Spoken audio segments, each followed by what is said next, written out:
The phone line crackled as the 911 operator's voice came through. "What's your emergency?" On the other end, the HOA president's tone was clipped and urgent. "There's a suspicious teenager in our neighborhood.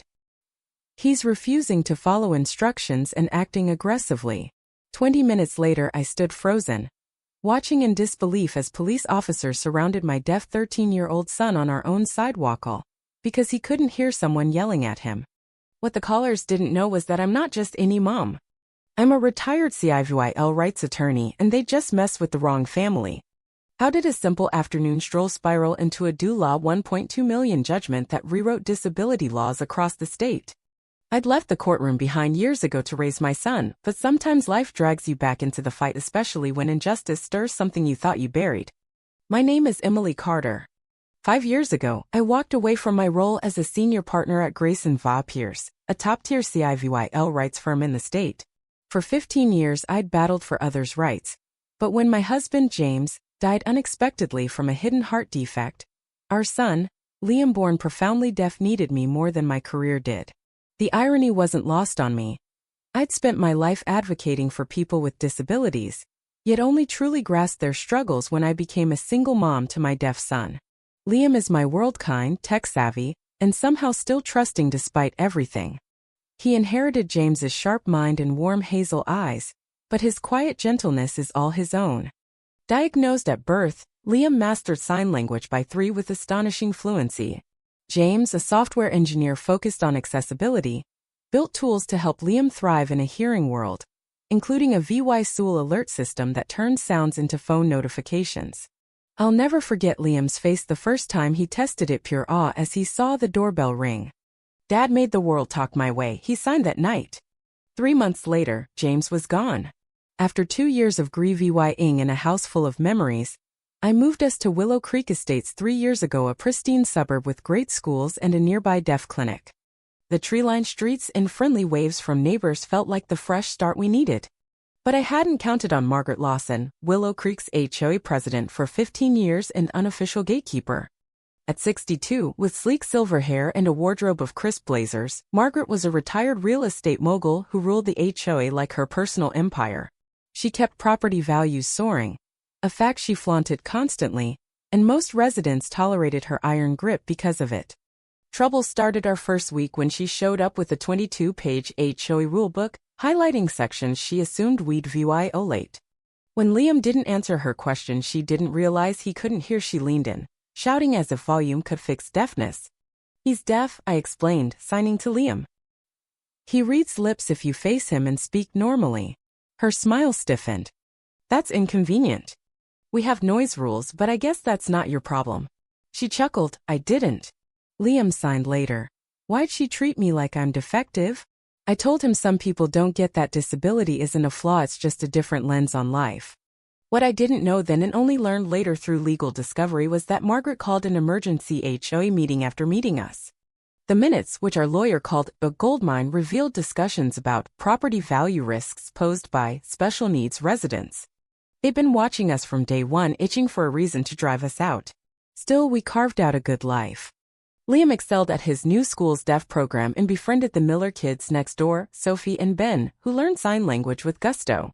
Their mom, Rachel, a warm pediatric nurse, became my rock. Mr. Patel, a retired teacher across the street with a deaf niece, started a sign language club that bonded the neighborhood. But Margaret and her cronies, Harold Brooks, the HOA treasurer, and Linda Hayes, the ever-present photographer of violations, kept their distance, whispering and snapping photos whenever we passed. The petty harassment piled up. A $300 bill for damaged roses after Liam's basketball rolled into Margaret's yard. A note about his unapproved accessibility ramp, despite ADA protections. "We don't bend rules for special needs," she snapped once. "If everyone got exceptions, this place would be chaos."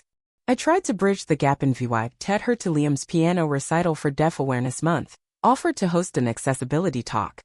She brushed me off every time.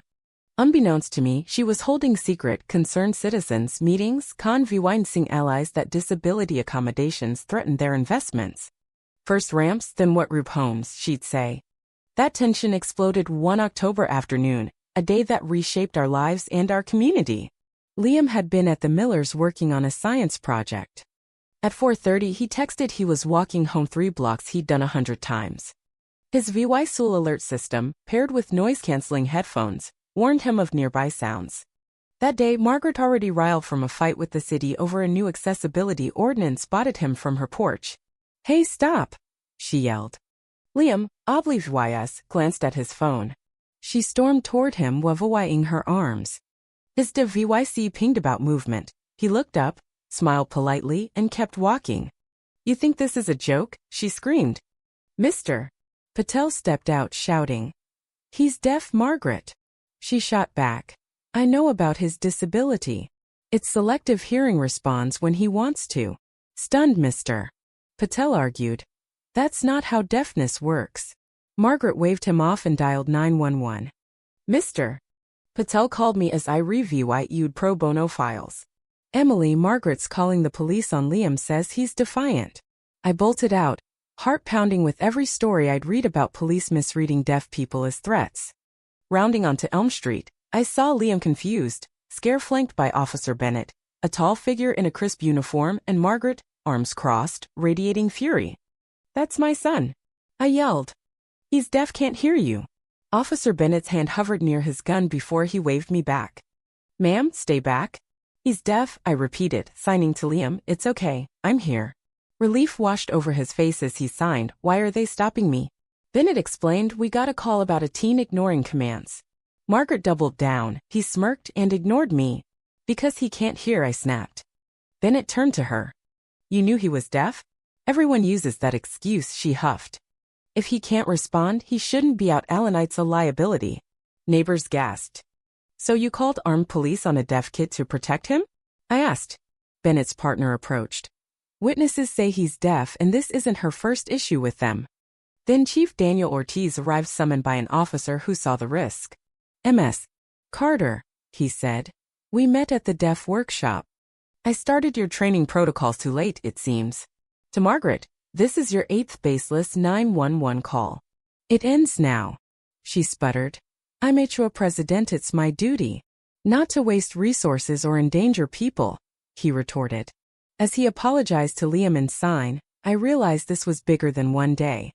Neighbors confronted Margaret. "Is this what our fees fund?" And she faltered. "I'm sorry if you're upset, but he's a liability." "You mean deaf people don't belong?" I asked.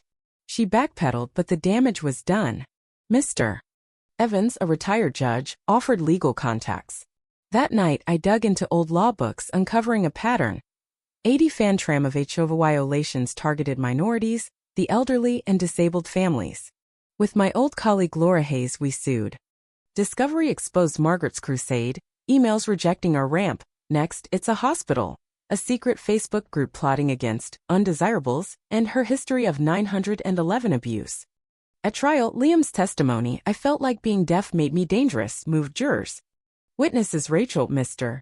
Patel, Officer Bennett tore apart her safety defense. Margaret floundered under cross-examination, her bias laid bare. After 5 days, we won on all counts. Dula $1.2 million, Dula $750,000 from the HOA, Dula $250,000 punitive, Dula $200,000 from Margaret personally. The judge added statewide HOA training, a monitor, and a disability committee, referring Margaret for criminal charges. She resigned, sold her house, and faded away. Liam's law followed, mandating HOA anti-bias training. Willow Creek elected Rachel president, hosting meetings in ASL. Liam spoke at schools, and Chief Ortiz's apology went viral, sparking reform. When the Torres family, whose son uses a wheelchair, moved in, the HOA welcomed them. I saw Margaret once more in a store. She looked away. Was it worth it? Liam signed after the verdict. This was for the next deaf kid who just wants to walk home. Justice isn't just a gavel, it's a world that listens.